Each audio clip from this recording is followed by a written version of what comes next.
masuk ke materi, saya akan menyampaikan tujuan pembelajaran dalam video ini. 1. Menjelaskan definisi gaya dan pengaruhnya pada benda melalui demonstrasi sederhana. 2. Mengaplikasikan macam-macam gaya dalam kehidupan sehari-hari.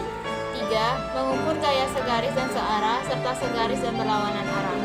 4. Menghitung resultan gaya, segaris, dan penerapannya dalam kehidupan sehari-hari dengan bernalar kritis. 5. Membandingkan berat dan massa benda dan cara mengukurnya. 6. Menjelaskan pengertian gerak dan peristiwa sehari-hari. 7. Membandingkan macam-macam gerak menurut jenis, sifat dan lintasannya.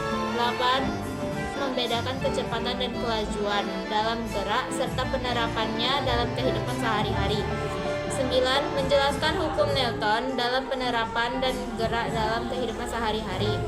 10. Membuat laporan eksperimen gaya, gerak, dan hukum Newton secara berkelompok. Sebelum masuk ke video, saya Nada Fakira Ulfa akan menyampaikan materi tentang gaya dan gerak.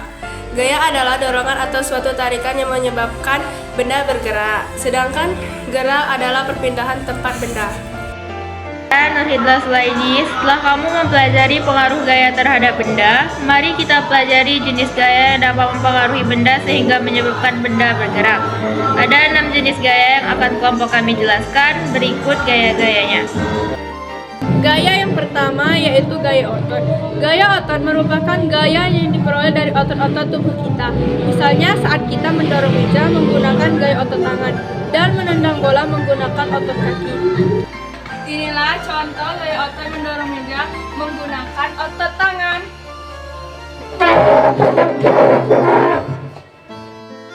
Lalu, gaya yang kedua adalah gaya listrik. Gaya yang dihasilkan oleh muatan listrik seperti gaya tarik atau tolak antara benda bermuatan listrik. Contohnya penggaris plastik yang digosokkan dengan rambut. Selanjutnya penggaris itu dapat ditarik oleh sobekan kertas. Gaya ini termasuk gaya tak sentuh. Saya akan menunjukkan contoh gaya listrik. Salah satu contohnya adalah menggosok sedotan menggunakan tisu hingga panas.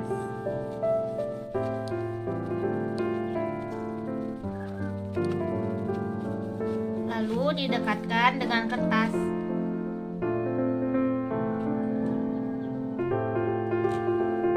Maka kertas akan terangkat karena adanya gaya listrik. Nama saya Zahran Ilham Perliando. Saya akan menjelaskan materi yang ketiga yaitu gaya magnetik. Gaya magnetik merupakan kemampuan magnet menarik logam, besi, baja, dan nikel. Ketika kamu mendekatkan magnet dan besi atau baja tersebut bergerak karena mendapatkan gaya magnetik. Gaya magnetik merupakan termasuk gaya sentuh. Inilah contoh gaya magnetik menempelkan besi dan magnet. Nama saya Ilham Alduha. Saya akan menjelaskan gaya yang keempat yaitu gaya pegas. Gaya pegas terjadi karena elastisitas karet atau pegas. Contoh gaya pegas salah satunya adalah ketika kamu menembak sasaran dengan ketapel. Gaya pegas termasuk gaya sentuh. Contoh gaya pegas menekan karet.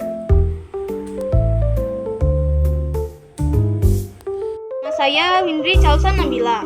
Gaya yang kelima adalah gaya gravitasi bumi. Gaya gravitasi bumi disebabkan oleh gaya tarik bumi pada seluruh benda yang berada di permukaan bumi.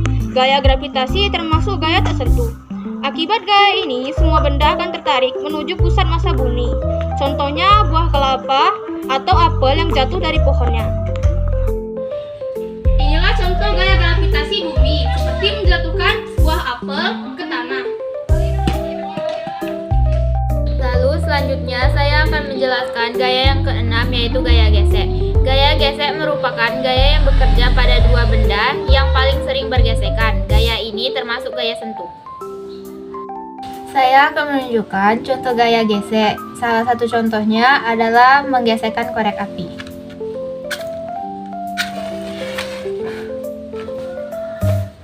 Lalu selanjutnya mengukur gaya. Gaya merupakan besaran vektor, yaitu besaran yang memiliki nilai dan arah. Namun, apakah kamu tahu cara mengukur besaran gaya? Jadi, satuan gaya dalam MKS, meter kilogram sekon, adalah Newton. Sedangkan dalam CGS, cm gram sekon, satuannya Dine. gaya digambarkan dengan garis lurus, sedangkan arah gaya digambarkan dengan anak panah dan ujung lainnya sebagai titik tangkap gaya. Perhatikan lukisan gaya berikut dengan menganggap 1N digambarkan dengan 1CM. 1. Gaya F1 sebesar 2N menyebabkan benda berpindah ke kiri. 2. Gaya F2 sebesar 3N menyebabkan benda berpindah ke kanan. 3. Dua buah gaya searah yaitu F1 sebesar 2N dan F2 sebesar 3N, benda berpindah ke kanan. 4. Resultan gaya. Gaya segaris dan searah dapat digambarkan bahwa pada dua gaya yang bekerja segaris dan searah. Contohnya, seperti satu atau dua ekor kuda yang menarik benda atau seseorang yang mendorong benda.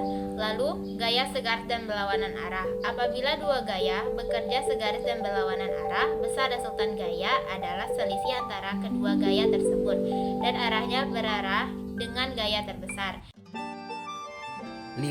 Berat dan massa. Massa adalah ukuran jumlah materi yang terkandung dalam suatu objek. Massa biasanya dilambangkan dengan simbol M dan diukur dalam satuan kilogram. Berat adalah gaya yang bekerja pada suatu objek akibat gravitasi. Berat biasanya dilambangkan dengan simbol W dan diukur dalam satuan Newton. Lalu selanjutnya adalah macam-macam gerak menurut jenis, sifat dan lintasannya. Yang pertama, gerak menurut keadaan benda. Benda dikatakan diam atau bergerak bergantung pada titik acuan yang digunakan. Gerak dibedakan menjadi dua, yaitu sebagai berikut. Yang pertama adalah gerak semu. Contohnya, jika kamu duduk di dalam mobil yang sedang melaju, yaitu tentu kamu pernah melihat pemandangan melalui jendela, bukan? Pohon-pohon yang berada di sisi jalan seolah bergerak berlawanan arah. Lalu, yang kedua, gerak nyata. Merupakan gerak suatu benda yang diakibatkan karena adanya perpindahan benda terhadap titik acuan. Oleh karena itu, benda mengalami perubahan posisi. Lalu selanjutnya gerak menurut lintasan benda. Yang pertama adalah gerak lurus. Gerak lurus adalah gerakan suatu benda yang lintasannya berupa garis lurus. Ada 3 macam, yaitu gerak lurus beraturan, dan gerak lurus berubah beraturan. Contohnya benda yang mengalami gerak lurus yang mudah ditemukan, seperti kelereng yang menggelinding di tempat datar. Lalu yang kedua adalah gerak parabola. Gerak parabola adalah gerakan benda yang lintasannya merupakan parabola. Contohnya pemain basket melakukan syuting ke dalam ring basket. Lalu yang ketiga adalah gerak melingkar. Contohnya seperti sebuah jarum jam tak bergerak ke dinding tembok tapi berubah posisi terhadap poros jarum. Kecepatan kelajuan. Sebelum itu, pahami dulu definisi jarak dan perpindahan. Perbedaan antara kelajuan, speed, adalah besarnya jarak yang ditentukan dan ditempuh oleh suatu benda yang bergerak tiap satuan waktu. Sementara kecepatan tinggi, velocity, adalah besarnya perpindahan yang ditempuh oleh benda yang bergerak tiap satuan waktu. Contoh soalnya sebagai berikut. Ardi berjalan ke arah timur sejauh 300 m, kemudian kembali ke barat sejauh 60 m. Jika waktu yang dibutuhkan Ardi 2 menit, tentukan besar kelajuan dan kecepatan Ardi. Pembahasan. Kelajuan Pi sama dengan jarak yang ditempuh per waktu, sama dengan 300 m tambah 60 m per 120 s, sama dengan 360 m per 120 s, sama dengan 3 ms. Jadi, kelajuan Ardi adalah 3 ms. Kecepatan Pi sama dengan perpindahan per waktu, sama dengan 300 m dikurang 60 m per 120 s, sama dengan 240 m per 120 s, sama dengan 2 ms. Jadi, kecepatan Ardi adalah 2 ms ke timur. Pembahasan selanjutnya adalah gerak lurus. Sebelumnya, kamu sudah mempelajari bahwa gerak lurus merupakan gerak yang lintasannya berupa garis lurus. Menurut kelajuannya, gerak lurus terbagi 3 jenis, yaitu gerak lurus beraturan dan gerak lurus berubah beraturan. Akan dijelaskan sebagai berikut. Saya akan menjelaskan gerak lurus beraturan. Suatu benda dikatakan bergerak lurus beraturan jika benda tersebut bergerak dengan lintasan lurus dan kelajuan tetap. Perhatikan gambar berikut. Berdasarkan gambar, jarak yang ditempuh mobil dalam waktu 1 sekon atau selalu sama, yaitu 20 m. Besar kelajuan mobil dapat dihitung sebagai berikut.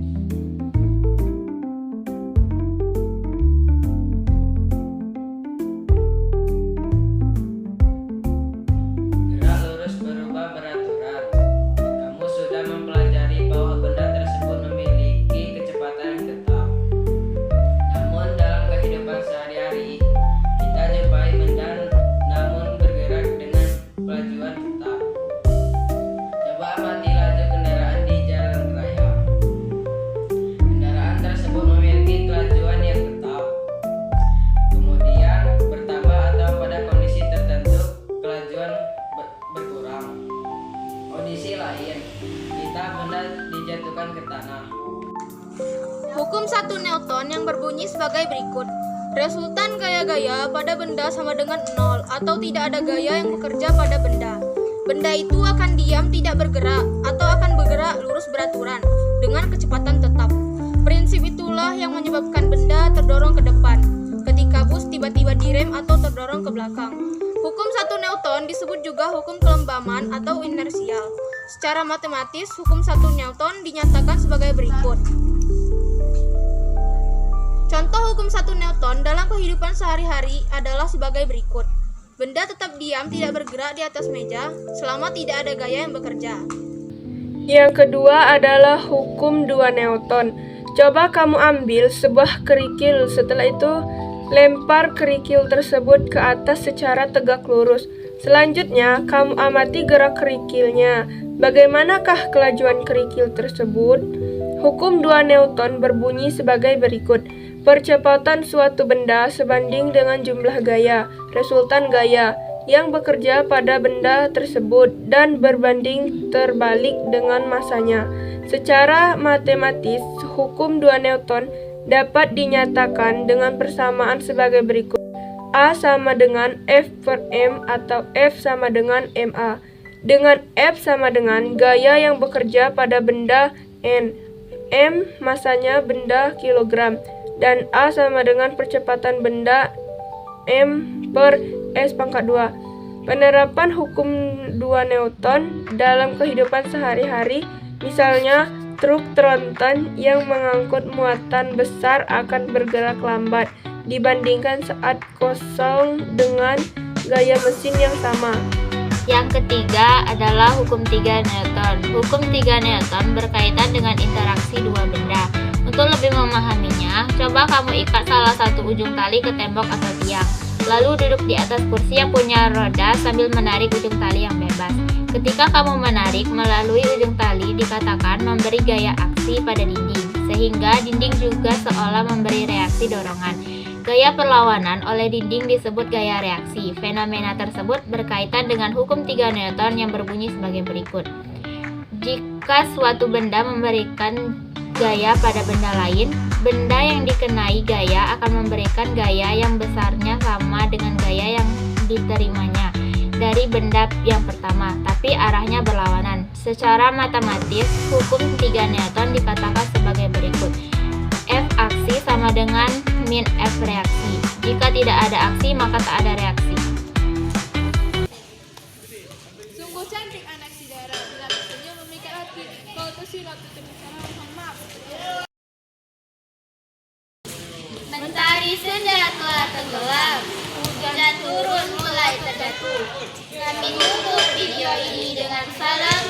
Wassalamualaikum warahmatullahi wabarakatuh.